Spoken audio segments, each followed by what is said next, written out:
कि इस जमाने में कलेजा तक हिला देते हैं लोग, कि इस जमाने में कलेजा तक हिला देते हैं लोग।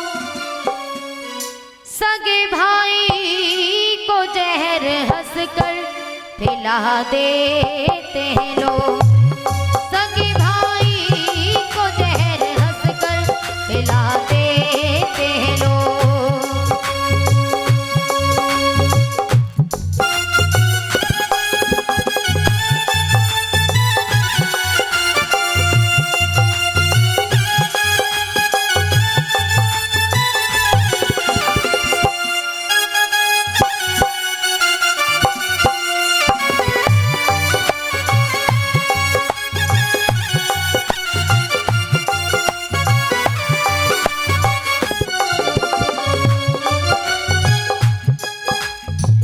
आज इस संसार में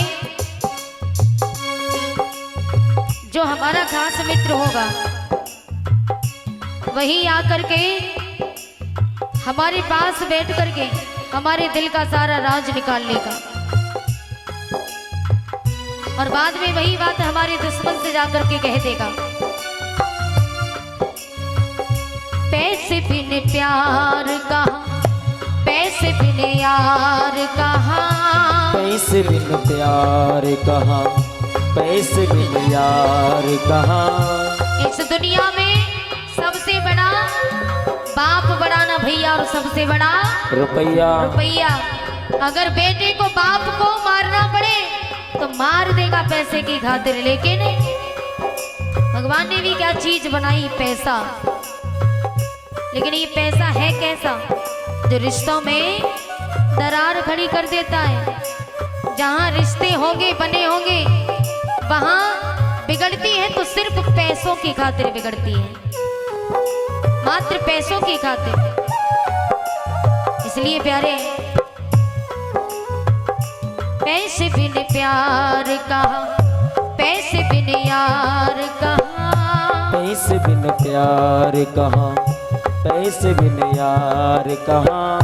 गैर तो गैर हुए अपनों से प्यार कहाँ, गैर तो गैर हुए अपनों से प्यार कहाँ, गैर तो गैर हुए अपनों से प्यार कहाँ, गैर तो गैर हुए अपनों से प्यार कहाँ। लेकिन प्यारे, बैठ कर दिल में राज दिल का चुरा लेते लोग, बैठ कर दिल में राज दिल का चुरा लेते हैं लोग, बैठ कर दिल में राज दिल का चुरा लेते लोग। सगे भाई को जहर हंसकर पिला देते लोग, सगे भाई को जहर हंसकर पिला देते लोग।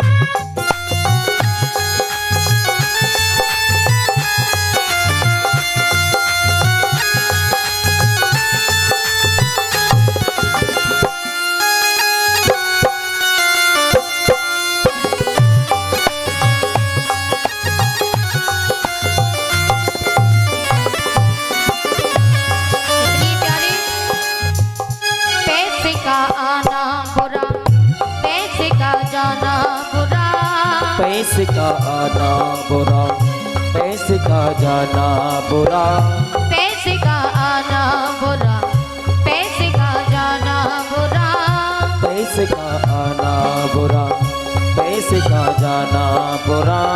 पैसा प्यारा लगता है चाहे खोटा हो या खरा, पैसा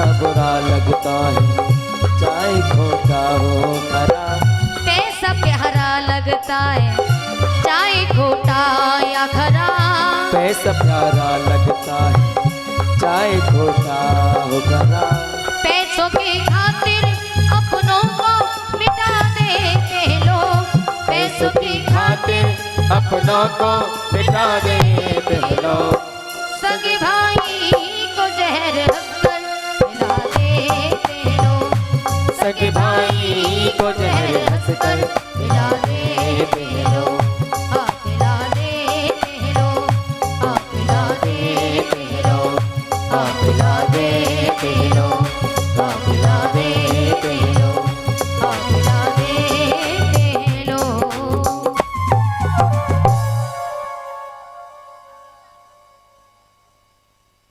बोली गोविंद भगवान की।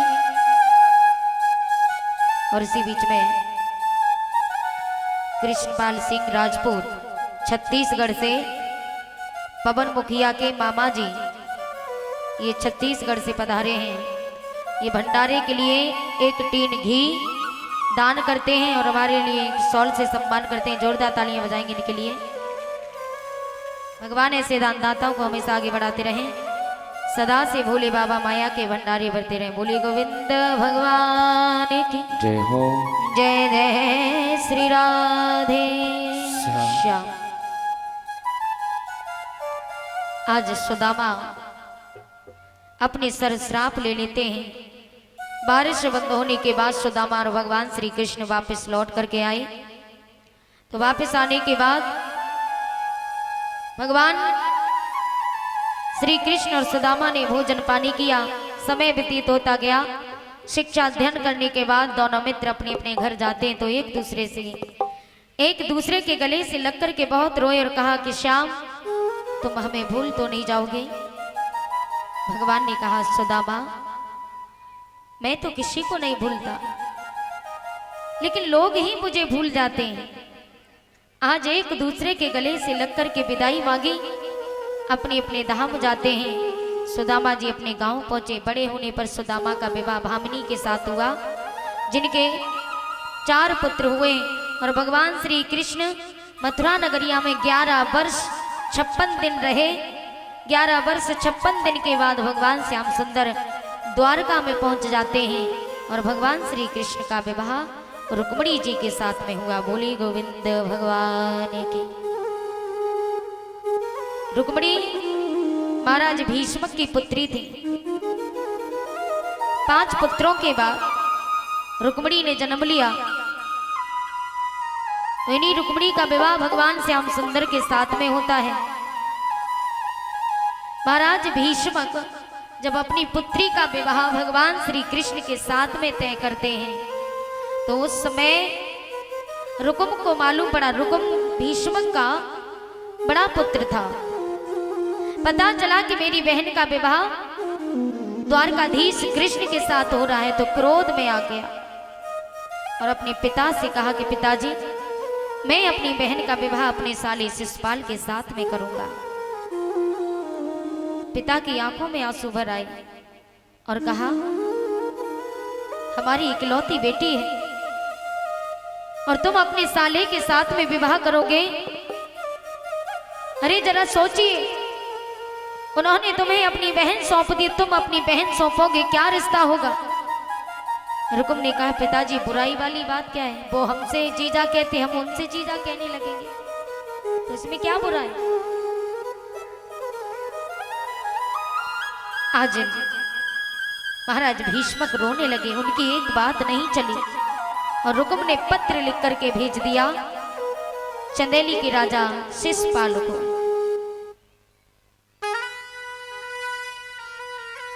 प्रणाम मेरी स्वीकार करो,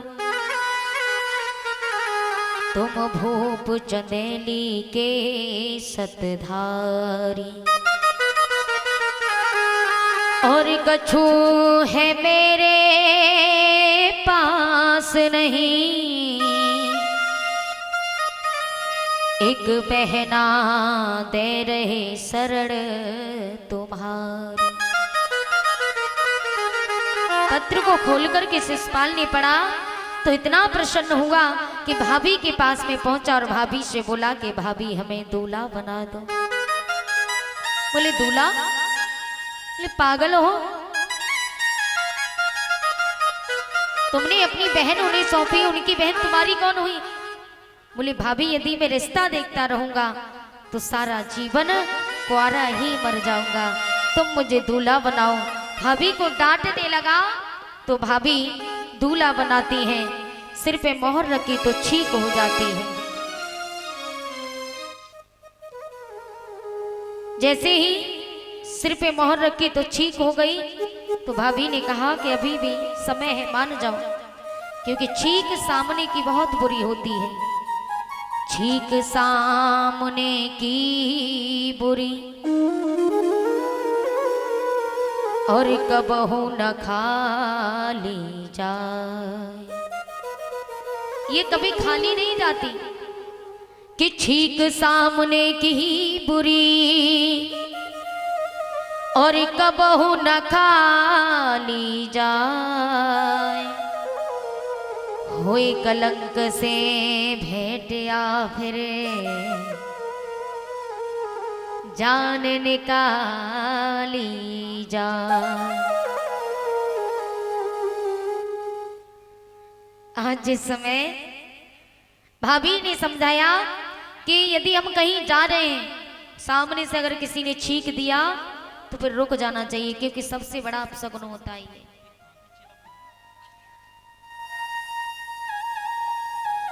साफ साफ लिखा है कि होए कलंक से भेंट या फिर जान निकाली जाए।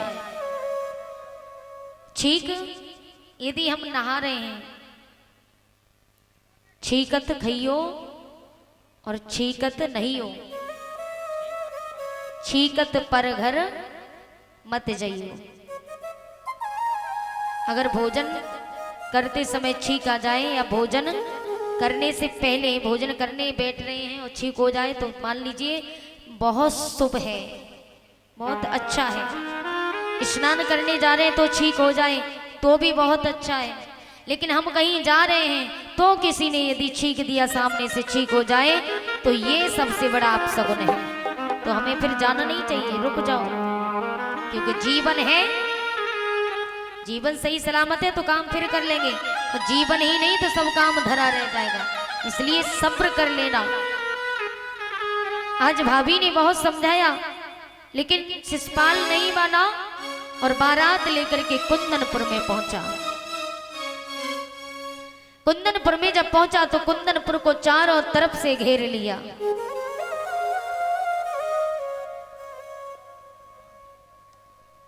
चारों तरफ से कुंदनपुर को घेर लिया। रुक्मणी को मालूम पड़ा तो रुक्मणी रोने लगी कि मेरे भैया ने मेरा विवाह अपने साले के साथ में तय किया है। भगवान श्री कृष्ण को याद करती है। तब तक एक बाबा जी आए, माताम भिक्षाम देहि, भिक्षा मांगने के लिए। रुक्मणी को रोता देखा तो ब्राह्मण देव कहने लगे, बेटी क्या बात है, आज तो तेरी बारात आई हुई है, तेरी शादी है और तू रो रही है क्यों? कहा कि बाबा मैं इसलिए रो रही हूं क्योंकि मेरी शादी मेरे भैया ने अपने साले के साथ में तय कर दी है और मैं भगवान श्री कृष्ण से प्रेम करती हूं, उनके बगैर मैं मर जाऊंगी। मेरा एक काम कर दो बाबा, मेरा ये पत्र लेकर के द्वारका में चले जाओ। ब्राह्मण देव ने मना किया, लेकिन रुक्मणी मैया कहने लगी, बाबा यदि तुमने ऐसा नहीं किया तो मैं अपने प्राणों को त्याग दूंगी। तो ब्राह्मण देव पत्र लेकर के द्वारका में जाते हैं।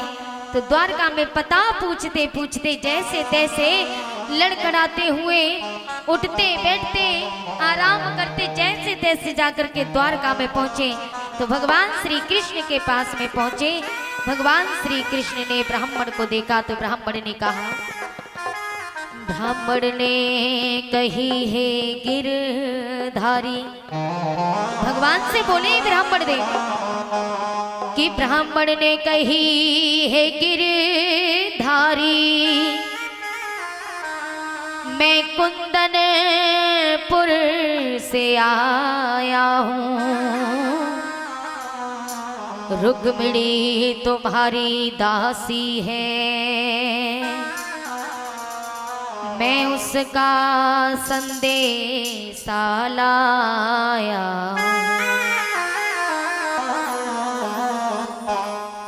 आज भगवान श्री कृष्ण से ब्राह्मण देव ने जैसे कहा, पत्र खोल के भगवान ने पढ़ा। भगवान ने देर नहीं की और ब्राह्मण देव को रथ पर बिठाल करके देवी अनुकंपा के मंदिर में रथ को रोक दिया। बोली वृंदावन बिहारी लाल की जय हो।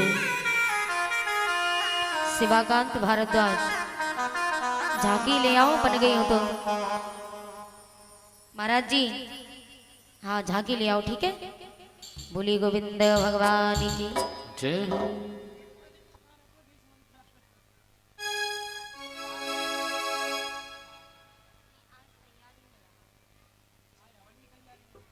श्री राधे। बोली श्री बांके बिहारी लाल की जय हो। आज भगवान श्री कृष्ण बोले कि जाओ रुक्मिणी से कहना कि मैं देवी अनुकंपा के मंदिर में इंतजार कर रहा हूं। तो ब्राह्मण देव जाकर के रुक्मिणी मैया से कहते हैं, तो रुक्मिणी मैया अपनी सखियों से श्रृंगार करवाती है। तो सखियों से बोली, बहन कि आहो मेरी सखियों, मुझे मेहंदी लगा दो, मेहंदी लगा दो, मुझे ऐसी सजा दो, और मुझे श्याम सुंदर की दुल्हन बना दो, मुझे श्याम सुंदर की दुल्हन बना दो, मुझे श्याम सुंदर की दुल्हन बना दो। आओ मेरी सखियों, मुझे मेहंदी लगा दो, आओ मेरी सखियों, मुझे मेहंदी लगा दो, मेहंदी लगा दो, मुझे ऐसी सजा दो, मेहंदी लगा दो, मुझे ऐसी सजा दो, मुझे श्याम सुंदर की दुल्हन बना दो, मुझे श्याम सुंदर की दुल्हन बना दो, मुझे श्याम सुंदर की दुल्हन बना दो, मुझे श्याम सुंदर की दुल्हन बना दो।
चूड़ी जो कबहू न टूटे, ऐसी पहनू चूड़ी की कबहू न टूटे, ऐसी पहनू चूड़ी जो कबहू न टूटे, ऐसा बरू दूल्हा के कबहू न रूठे, ऐसा बरू दूल्हा जो कबहू न रूठे, ऐसा बरू दूल्हा के कबहू न रूठे, ऐसा बरू दूल्हा जो कबहू न रूठे। अटल सुहागन का जोड़ा पहना दो, अटल सुहागन का जोड़ा पहना दो, अटल सुहागन का जोड़ा पहना दो, अटल सुहागन का जोड़ा पहना दो, मुझे श्याम सुंदर की दुल्हन बना दो, मुझे मेरे कान्हा की दुल्हन बना दो, मुझे श्याम सुंदर की दुल्हन बना दो, मुझे श्याम सुंदर की दुल्हन बना दो। आओ मेरी सखियों मुझे मेहंदी लगा दो, आओ मेरी सखियों मुझे मेहंदी लगा दो, आओ मेरी सखियों मुझे मेहंदी लगा दो, आओ मेरी सखियों मुझे मेहंदी लगा दो, मेहंदी लगा मेहंदी लगा दो मुझे ऐसी सजा दो, मुझे श्याम सुंदर की दुल्हन बना दो, मुझे श्याम सुंदर की दुल्हन बना दो, मुझे श्याम सुंदर की दुल्हन बना दो, मुझे श्याम सुंदर की दुल्हन बना दो, मुझे श्याम सुंदर की दुल्हन बना दो। बोली गोविंद भगवान की जय हो। रुक्मणी मैया और कृष्ण कन्हैया दोनों आ जाएं। झांकी तैयार हो गई हो तो आज रुक्मणी जी सखियों का साथ, आज सखियों से श्रृंगार करवाती है। सखियों को साथ में लेकर के अपनी मैया के पास में पहुंची। रुक्मणी की मैया का नाम था शुद्धमती। जाकर के मैया से कहा कि मैया, मैं देवी अनुकंपा के मंदिर में दर्शन करने के लिए जा रही हूं, मुझे जाने की आज्ञा दो। तो उसी समय आज मैया से आज्ञा लेकर के रुक्मणी सखियों को साथ में लेके देवी अनुकंपा के मंदिर में पहुंची, जहां भगवान श्री कृष्ण थे। भगवान श्री कृष्ण को देखा तो भगवान ने रुक्मणी का हाथ पकड़ा और हाथ पकड़ करके रथ में बिठा लिया। रुक्मणी जिस समय जाने लगी तो सखियां साथ में आई, तो सखियों